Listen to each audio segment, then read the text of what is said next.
YCP rebel ఎమ్మెల్యేలు MLC lunch motion petitions పై AP హైకోర్టులో విచారణ ముగిసింది. అనర్హత విచారణ నోటీసులు రద్దు చేయాలని పిటిషన్లో దాఖలు చేశారు. 4 వైసీపీ రెబల్ ఎమ్మెల్సీలు ఎమ్మెల్యేలు రామచంద్రయ్య ఈ పిటిషన్ వేశారు. ఈ పిటిషన్లపై విచారణ జరిపిన ఏపీ హైకోర్టు తీర్పును రిజర్వ్ చేసింది.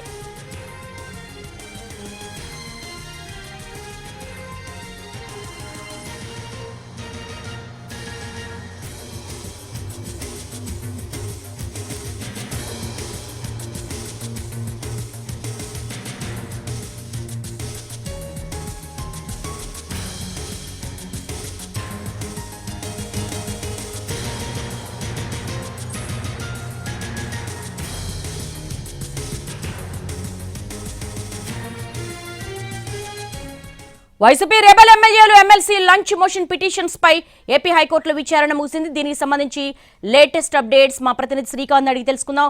శ్రీకాంత్, మీ రిజర్వ్ చేయడానికి తీర్పు కారణాలేంటి?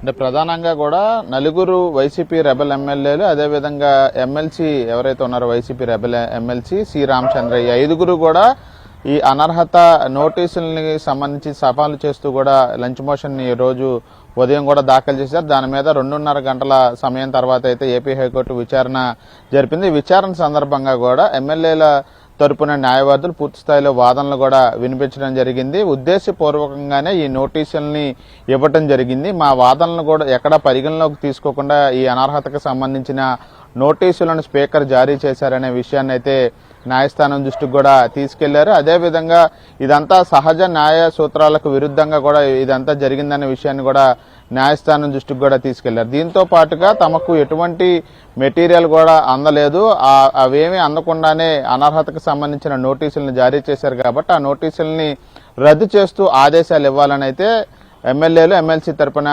న్యాయవాదులు అయితే న్యాయస్థానం దృష్టికి తీసుకెళ్లారు. ఇక సి రామచంద్రయ్య తరపున న్యాయవాది కూడా మరికొంత వివరంగా కూడా చెప్పారు. తన భార్యకి హెల్త్ బాగాలేదనే విషయాన్ని ఇప్పటికే తెలియజేశాను. అదేవిధంగా లంచ్ మోషన్ పిటిషన్ కి సంబంధించి దాఖలు చేసిన మెమోను కూడా న్యాయవాది ద్వారా స్పీకర్కి అందించే ప్రయత్నం చేస్తే కూడా తీసుకోకుండా ఉద్దేశపూర్వకంగానే ఇదంతా కూడా ఈ నోటీసులను జారీ చేశారనే విషయాన్ని రామచంద్రయ్య తరపున న్యాయవాదులు కూడా న్యాయస్థానం దృష్టికి కూడా తీసుకెళ్లిన నేపథ్యంలో మొత్తం అటు ప్రభుత్వానికి సంబంధించిన ఇన్స్ట్రక్షన్ కూడా తీసుకోవాలని, వైసీపీకి సంబంధించి ఇన్స్ట్రక్షన్స్ తీసుకోవాలని ఇప్పటికే స్పీకర్కి కూడా, అంటే ప్రభుత్వం పరిధిలో ఉంటుంది కాబట్టి ప్రభుత్వం నుంచి ఇన్స్ట్రక్షన్ తీసుకోవాలని ఇప్పటికే ఆదేశాలు కూడా ఇచ్చిన నేపథ్యంలో తీర్పుని వాయిదా వేస్తూ, అంటే రిజర్వ్ చేస్తూ అయితే న్యాయస్థానం ఆదేశాలు ఇవ్వటం అయితే జరిగింది. అది ఎప్పుడు తీర్పు ఇస్తారనేది అయితే ఇంకా నోటిఫికేషన్లో రేపా ఎల్లుండా అనేది అయితే లిస్టులో అయితే తెలుస్తుంది. అంటే శ్రీకాంత్, ఆర్గ్యుమెంట్స్ ఎలా కొనసాగాయి? అంటే స్పీకర్కి సంబంధించి నోటీసులకి వివరణ ఇచ్చారా ఈ 4 రెబల్ ఎమ్మెల్యేలు స్పీకర్ ఫార్మేట్లో? అంటే ఇప్పటికే ఇద్దరు వెళ్లి కలవటం జరిగింది. స్పీకర్ని వివరణ ఇచ్చినప్పటికీ కూడా ఒకవైపున స్పీకర్ని కలిసి వివరణ ఇచ్చే ప్రయత్నం ఒకవైపున చేస్తున్నారు, మరోవైపున ఇటువైపున లంచ్ మోషన్ పిటిషన్ నోటీసుల మీద కూడా ఇచ్చిన పరిస్థితి ఉంది. ఒకవైపున స్పీకర్ని కలుస్తున్నారు, మరోవైపున లంచ్ మోషన్ పిటిషన్ స్పీకర్ నోటీసుల మీద కూడా దాఖలు చేసిన నేపథ్యంలో 2 సైమల్టేనియస్ గానే జరుగుతున్న నేపథ్యంలో మనకు అందుతున్న సమాచారం ప్రకారం ఇవాళే తీర్పు ఇచ్చే అవకాశాలు ఉన్నట్టుగా అయితే మనకి తాజాగా కూడా తెలుస్తోంది. ఎందుకంటే ప్రభుత్వం నుంచి ఇన్స్ట్రక్షన్స్ తీసుకోవాలని ప్రభుత్వం తరపున న్యాయవాదిని కూడా న్యాయస్థానం ఆదేశించినట్టుగా తెలుస్తుంది. ఆ నేపథ్యంలో ప్రభుత్వం నుంచి ఎటువంటి వివరణ ఇన్స్ట్రక్షన్స్ ని న్యాయస్థానం ముందుంచుతారనేది కొద్దిసేపట్లో తేలుతుంది. తేలితే కనుక ఈరోజు సాయంత్రమే దీనికి సంబంధించి తీర్పు కూడా న్యాయస్థానం నుండి వచ్చే అవకాశాలు ఉన్నట్టుగా అయితే మనకి తెలుస్తుంది. దేవి, అంటే శ్రీకాంత్, ఈ 4 రెబల్ ఎమ్మెల్యేలు అలాగే ఎమ్మెల్సీకి సంబంధించి ఆ పిటిషన్ మీద ఆర్గ్యుమెంట్స్ ఎలా కొనసాగాయి? అంటే సహజ న్యాయ సూత్రాలకు విరుద్ధంగా ఉన్నాయి నోటీసులు అంటే ఆ అబ్జెక్షన్ మీద ఎటువంటి ఆర్గ్యుమెంట్స్ జరిగాయి?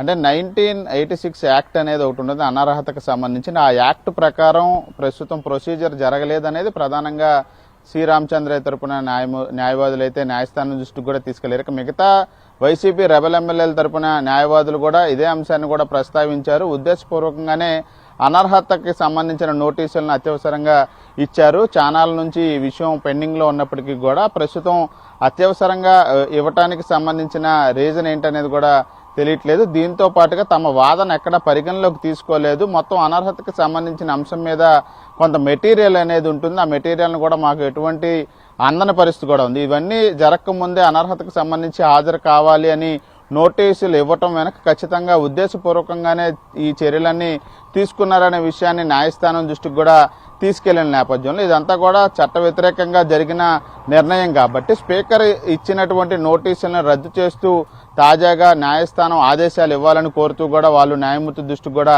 తీసుకెళ్లిన పరిస్థితుల నేపథ్యంలోనే పూర్తి స్థాయిలో విచారణకు సంబంధించిన ఈ విచారణలో భాగంగా ఈ అంశాలన్నీ న్యాయమూర్తి దృష్టికి కూడా తీసుకువెళ్లడం కూడా జరిగింది. తీర్పును రిజర్వ్ చేశారు కాబట్టి అది ఏ విధమైన తీర్పు వస్తుంది అనేది అయితే కొంత ఆసక్తిగా మారింది. దేవి.